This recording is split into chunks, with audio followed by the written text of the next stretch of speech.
In the summer of 2013, a user would post on the export of 4chan talking about a strange discovery they had made. Their dad had bought a CD containing engineering software at a convention a few years prior, but inside the case, there was a second unmarked disc. On it was a bizarre short video game.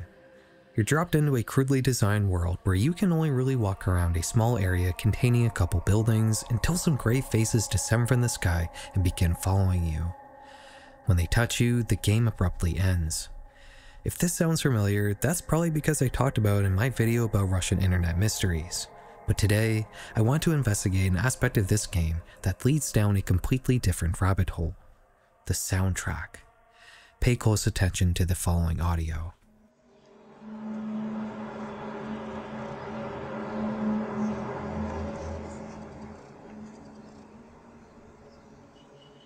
This is the only audio that appears in the game. It sounds like a giant mechanical drone, not unlike something you might hear in a science fiction movie. But while it may resemble the protesting groans of some colossus alien machinery, the source of the noise is not only very much terrestrial, but it was something that many people from all over the world heard around the same period of time in 2011, and was thus captured from many different viewpoints in many different videos. But the particular recording that made it into this strange video game happened to come from this video, which is titled Strange Sound in Kyiv. The clip mostly consists of a black screen because the cameraman forgot to take the lens cap off for most of the video, but that's not really important. The thing that matters here is the audio.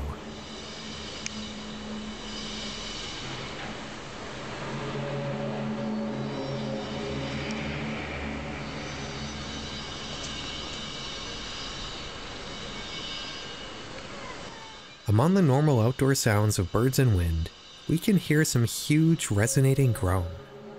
The sound is massive, and judging by how it reverberates, it appears to be bouncing off of every building we can see in the distance. The user that uploaded this clip noted in the description that the sound was so intense it was shaking the windows in their building. This video would fly under the radar, but a week later, the same user would upload a second, much longer recording of the sound that would immediately go viral. This one would get 500,000 views in just 1 week, and it currently has almost 5 million views. Commenters would speculate on just what could be producing such a massive sound, and everything from the impending 2012 apocalypse to the Nibiru cataclysm would be discussed. Many people had a theory that this sound was an angel sounding one of the 7 trumpets that would signal the end of days foretold in the Book of Revelations. As I'm sure you can tell, this video did extremely well in the conspiracy niche of YouTube. While the conspiracy community nowadays has mostly moved to Rumble and usually only discusses boring QAnon deep state nonsense, the conspiracy community of old YouTube was much more esoteric. I just mentioned the Nibiru cataclysm, which was the idea that Earth would collide with Planet X, which itself was home to the Anunnaki, an alien civilization that built all the different ancient pyramids on Earth. This collision between planets would ultimately destroy us, and the Mayan calendar supposedly foresaw this event happening in 2012. If you were to search for the Nibiru cataclysm nowadays on YouTube, you would mostly find videos made by YouTubers, well, much like myself, but these creators obviously aren't taking this theory seriously. These are all just spectator views from the outside into a wacky conspiracy theory. But back in the day, the only people really talking about this stuff on YouTube were the people who actually believed in it, which made for a much more homegrown and, frankly, unhinged genre. You can still see these videos today if you search for Nibiru on YouTube and include a before search parameter to only get results from before a certain date. This was the community that this Ukrainian video was thrust into. And you know what happened after it blew up? People began hearing the same enormous sound in many other places around the world.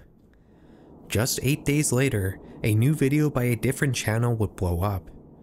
This one was titled, The Earth is Groaning, and it compiles many clips from different locations around the world, like in Lviv, Ukraine.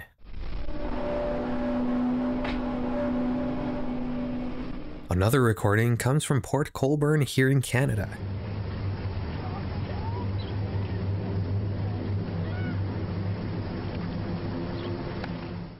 This video would get more than 1 million views. And what's more is that many people in the comments section seem to have heard this sound as well. So what exactly is going on here? Because it is well past 2012 and we're all still here. Let's see if we can figure it out. I tried to find the original uploads for as many recordings of these strange sounds as I could. I started with the video taken in Lviv, which was originally titled Strange Sounds in Lviv, August 17th, 2011. This original upload is in much higher quality, and well, I'll just show you.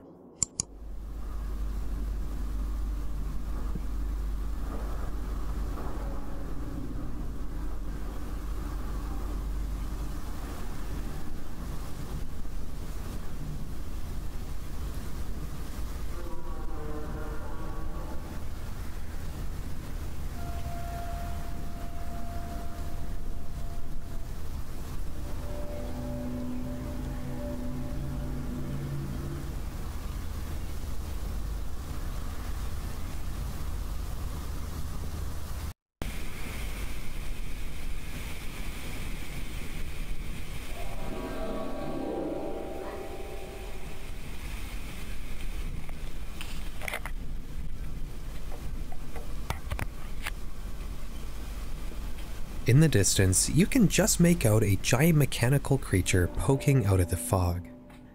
This video is an original piece of internet horror that was merely inspired by the original Key video. It's obviously fake, but also really well put together.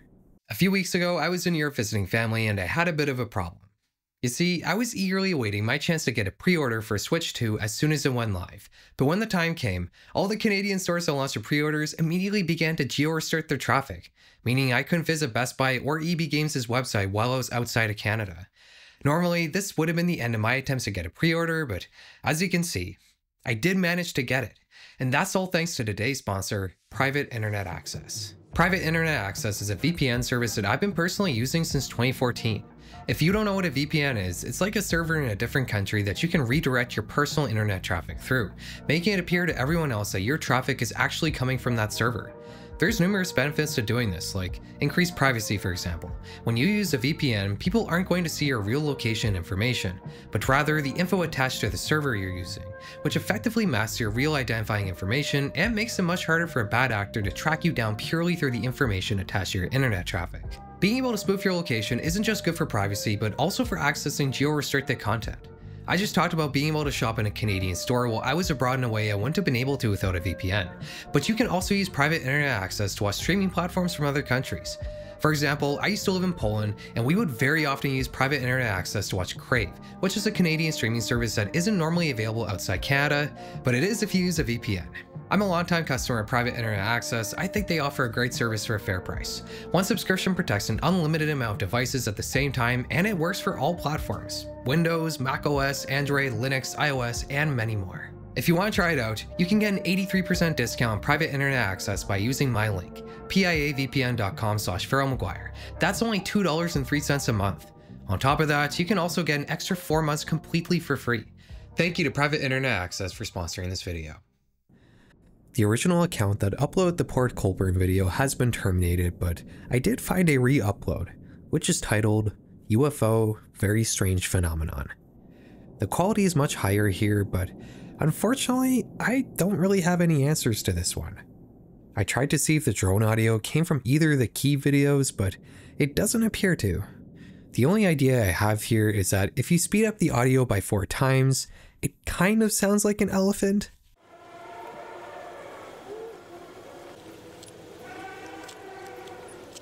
I'll admit that's a pretty shaky conclusion, and I don't really have a definitive answer for this one. Every other video I could find with these sounds though, all do appear to be fake. Like this one from Sweden, which just has some very slowed down audio of someone yelling.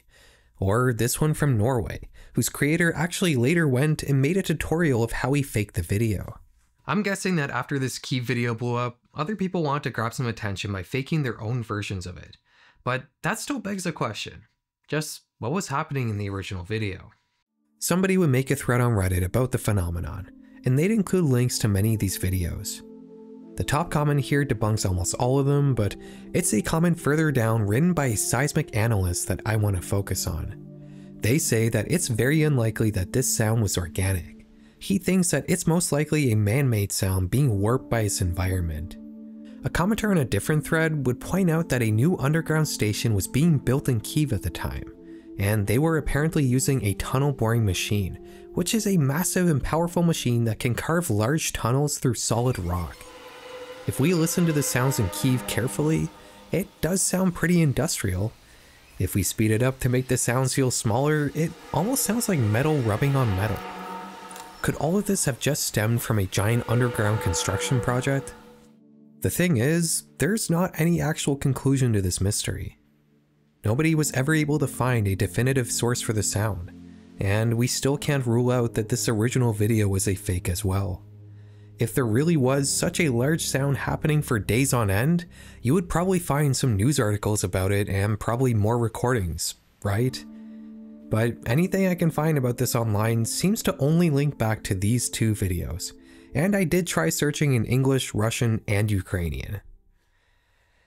Regardless of what the story was behind this video, it did manage to single-handedly create a mini genre on YouTube where people record seemingly massive unidentified sounds, either asking for help or telling everyone that it's a signal for the end of days. Videos like this still pop up every now and then, although it's not nearly as in vogue nowadays as it was in 2011. But what do you guys think? Do you have any alternative theories as to where these sounds might have come from? If you do, please let me know down in the comments. Now, some of you might recognize this video. That's because this was the first patron-only video that we did when we launched a Patreon a few months ago. There's a couple of reasons I'm putting it up on YouTube now. One, I don't really believe in permanently paywalling content away from people. There's a lot of fans out there that are genuine fans of the channel, but just don't have the means to pay for Patreon, and I would hate for my videos to just not be seen by those people at all, so I'm probably going to release my other Patreon exclusive videos as well at some point in the future, so think of my Patreon as more of like a timed exclusive. Secondly, I just needed a break, man. You know, my channel blew up about a year ago, and since then I've been kind of grinding and putting out 2 videos a month. That wouldn't really be that hectic, but I still have my full-time job, which is pretty stressful, so that plus YouTube can be a lot. I was planning to take a bit of a break in December, but my December video completely flopped, and as every YouTuber knows, you gotta keep uploading to keep up the momentum. An average video of mine can keep momentum for like about 2 weeks, but this December video only kept momentum for about a day. So my channel was just kind of dead after that, and I really felt pressure to not take a break and just rush out another video, which I did. And since then, I've been just kind of keeping going. So when we got to June, I had an obligation to put out 2 videos, but I was also planning to go to VidCon because, you know, being a YouTuber, there's just not really much information online about doing it professionally, so meeting up with other YouTubers in person is like the best way to learn the tricks of the trade, so to speak, and to, you know, join the community and stuff. So I had a decision to make. I could either rush out a video that probably wasn't going to be very good because I just didn't really have the time to make it, or I could just put on my Patreon only video. And that's what I decided to do, and I'm very happy I did it. VidCon, by the way, was really cool. I got to meet a lot of YouTubers who make similar videos to me, and I just feel so much better about doing YouTube now. I mean, every YouTuber who goes to VidCon probably says the same thing, but it was a really good experience. It was also nice to take a bit of a break to just think about what I want to do in the future in this channel. You know, I'm not saying my last few videos were bad or anything, but I've been doing a lot of very similar ideas, and I don't know, I want to expand and do some more interesting things in the future, so taking a couple weeks to think about what I want to do next has been a very valuable thing. Yeah, I guess that's pretty much all I have to say. If you're at all curious about the video game that's found on 4chan at the beginning of this video, you can go check out my Horrors on the Russian Internet video where we talk about that more in depth. And don't forget, you can get an 83% discount on private internet access by using my link piavpn.com/PharaohMcGuire. That's only $2.03 a month. Plus, you can get an extra 4 months completely for free. Thanks again to Private Internet Access for sponsoring this video, and thank you for watching. I hope you all have a good night.